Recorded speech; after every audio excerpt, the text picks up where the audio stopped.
Hi there, gorgeous, and a very happy drugstore December to you! Woo! If you were here last year, then you more than likely remember that every video I published in December was drugstore themed, and the same is true for this December.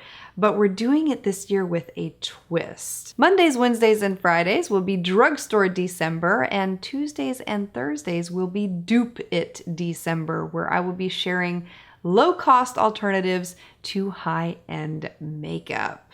It's going to be quite a filming schedule. If I happen to miss a day, don't worry, I am going to double up the next day or triple up the day after. But regardless, you are going to be getting 5 videos a week for the whole month of December, and I'm going to try my best to stick to the schedule that I have written out and taped to my wall, I might add. So please make sure you are subscribed so you don't miss out on any videos coming out in drugstore December and dupe it December.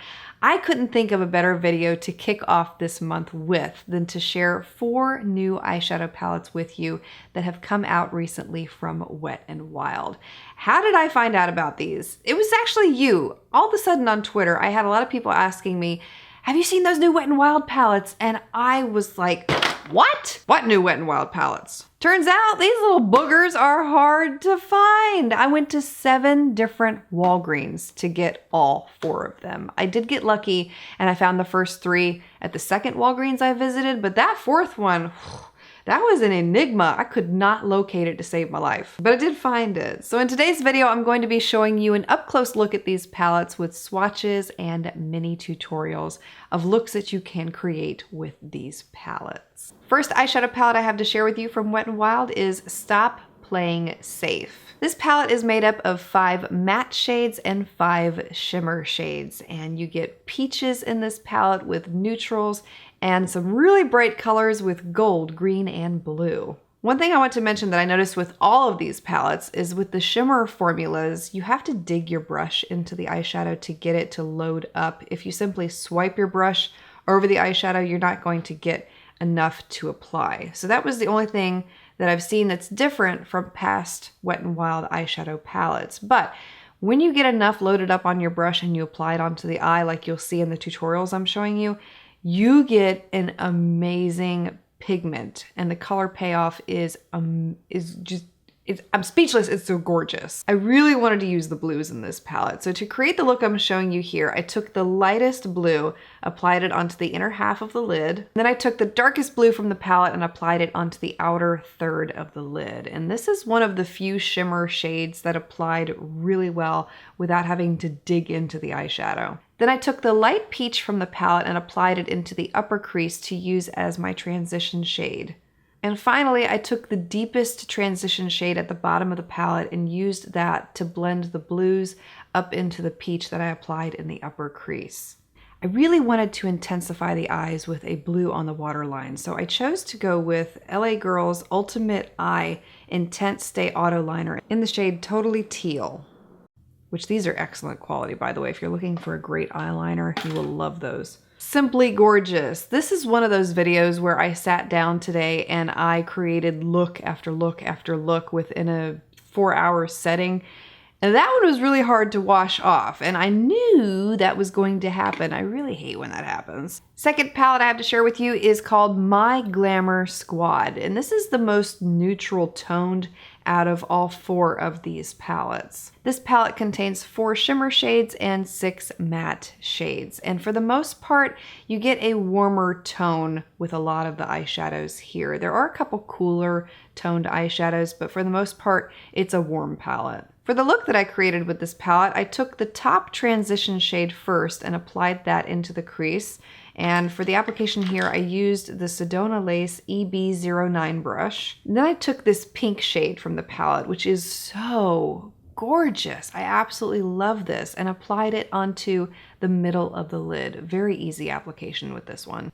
Then I took the bottom transition shade, which is a deep brown, and applied it onto the outer third of the lid. And I also blended this up into the outer V a little bit too. Finally, I took the light golden shade from this palette and applied it to the inner third of the lid, towards the inner corner. And this creates a highlight, but also adds a lot of dimension to the eyes too. I will tell you that out of all 4 palettes, that color selection wasn't the most exciting to me. I was more excited about the other 3, but that does not say anything about the quality whatsoever. The quality is excellent. So if you love that color range, you would love that palette. Third eyeshadow palette I have to share with you here is called Cosmic Collision. This is such a unique little palette. This is the one I could not find to save my life. It contains 6 shimmer shades and 4 matte shades. And I could see why. There are some really beautiful, unique shades in this palette that we have not seen from Wet n Wild before. Most notably those purples and that teal. And so that was the direction I headed with this palette. To create the look that I'm showing you here, I used the top transition shade in the crease first. Always nice to start with a matte transition shade, makes everything easier. Then I took the bottommost transition shade from this palette and I used that to deepen and define the crease. And I'll also be going back with this color after I apply the lid color to help to blend everything together. And then I took that gorgeous teal from the palette. Oh, this is such a pretty eyeshadow. And I applied it all over the lid. This is one that you do have to dig into a little bit, not too much. You don't need a whole lot of pressure, but a little bit. Then I took the bottommost transition color from this palette and I used that to blend the lid color into the crease color. And don't let my little clip here fool you, because there was a lot of back and forth to get the right blend. I say that because I've had people get frustrated in the past with their looks because they see this small snippet and they think that's all that we do. It's not. There's a lot more involved, so just remember that when you're creating your eyeshadow looks. Finally, I took the light golden shade from this palette. That's the only way I know how to describe it. It leans a little green too. And I applied this wet to the center of the lid over the top of that teal eyeshadow. And this creates a halo look.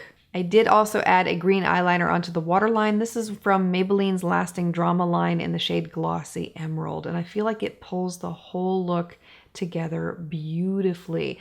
This was another one I did not want to wash off, and I kept kicking myself because it was the very first look that I created out of all 4. Save the best for last. The final palette I have to share with you is what I'm wearing on my eyes today, and this is called V.I.Purple. I was so excited about this one when I saw it. This palette contains 5 shimmer shades and 5 matte shades in a variety of colors. You get neutrals, but you also get these purples and reddish toned shades. Very reminiscent, actually, of the Urban Decay Naked Cherry palette. That's what I thought of when I first saw this palette. It's not a dupe, but if you're looking for a color scheme like that, you might really enjoy this palette. The look that I created with it is just, oh, I didn't have to wash it off. So to recreate this look, I first took this shade from the palette and I used it as my transition shade in the crease. Next, I took this really red toned purple. I know what you're thinking. It looks straight up pink, but it's a very red toned purple, and I applied it onto the inner half of the lid. This eyeshadow reminded me a lot of MAC's Plum Dressing and Hepcat, and Hepcat was a limited edition eyeshadow from MAC and still one of my favorites, and I'd be willing to bet that the Wet n Wild shade is a dupe for those MAC eyeshadows. Then I took the deepest purple from this palette and applied it to the outer third of the lid. These purples are so rich. I'm so happy with the color payoff here. Finally, I took the top transition shade from this palette and I used that to blend the lid colors into that top crease color. Very easy to apply this one. And I had to add a purple eyeliner to the look. I just had to. So I went with one from, I think this is LA Girl. Yes. LA Girl's Glide Gel Eyeliner in the shade Paradise Purple. And by the way, if you're interested in the lip combinations that I paired up with these eye looks, I will have all of them listed for you below in case you need some inspiration or you just want to know what I used. Overall, I was very impressed with all of these new eyeshadow palettes from Wet n Wild. And despite the fact that you have to dig down a little bit into the shimmer shades, Once you got them onto the brush and you applied them, there was very little fallout. They are true as can be from pan to eye. It's amazing. The quality is outstanding. And if you are able to find these and you love Wet n Wild eyeshadows, you will not be disappointed in them. Like I said, it's very hard to find these little boogers. So if you don't see them at your local Walgreens, don't give up. They're probably coming. I'm telling you, it took me 7 different tries to get all of them myself. So give it time. Don't rush it. They'll be there. I'm sure they will. And I'm sure Wet n Wild will have them on their website at some point. And if you're watching this video in the future, I will have them linked below once they are available online. Thank you so much for taking the time to watch. Please subscribe so you don't miss out on any videos coming out in Drugstore December and Dupe It December. I'm so excited for this month. It's going to be challenging, but bring it on. Thank you so much for being here, and I look forward to seeing you again tomorrow.